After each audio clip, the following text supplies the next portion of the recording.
এই হাসিনার স্টাইলে আমাদেরকে তুলে নিয়ে আসা হয়।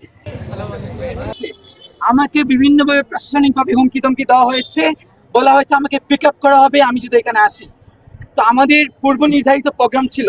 ইনফ্যাক্ট আমাদের একজন সিনিয়র নেতৃত্ব হবিগঞ্জের, যাকে থানাতে প্রায় 4 থেকে 5 ঘন্টা আটক করে রাখা হয়েছিল, বলা হয়েছিল আমি যেন ভিডিওতে এসে বলি এই প্রোগ্রামটি ক্যান্সেল করা হয়েছে।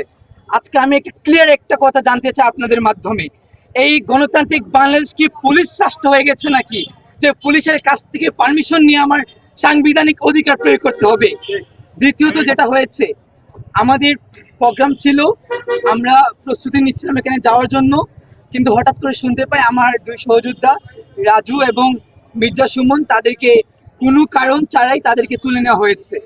তো আমি দ্রুত করে আমার সহযোদ্ধাকে নিয়ে আমি কোর্ট মসজিদ, আমার যেখানে প্রোগ্রাম কি করা ছিল ওইখানে আমি উপস্থিত হওয়ার পর আমরা প্রোগ্রামের জন্য দাঁড়াতেই পারি নাই।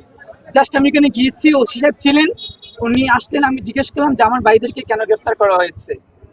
আমরা কি আপনার সারা বাংলাদেশ দেখেছে কিভাবে একজন দায়িত্বশীল অফিসার ইনচার্জ কিভাবে আমাকে টেনে হিচড়ে আমাকে তুলে নেওয়া হয়েছে, এবং আমাকে প্রচুর কাটা ছিল, আমি আঘাতপ্রাপ্ত হয়েছি।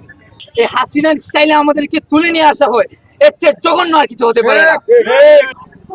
প্রেশার করা হয়েছে, বিভিন্নভাবে ইনফ্লুয়েন্স করা হয়েছে।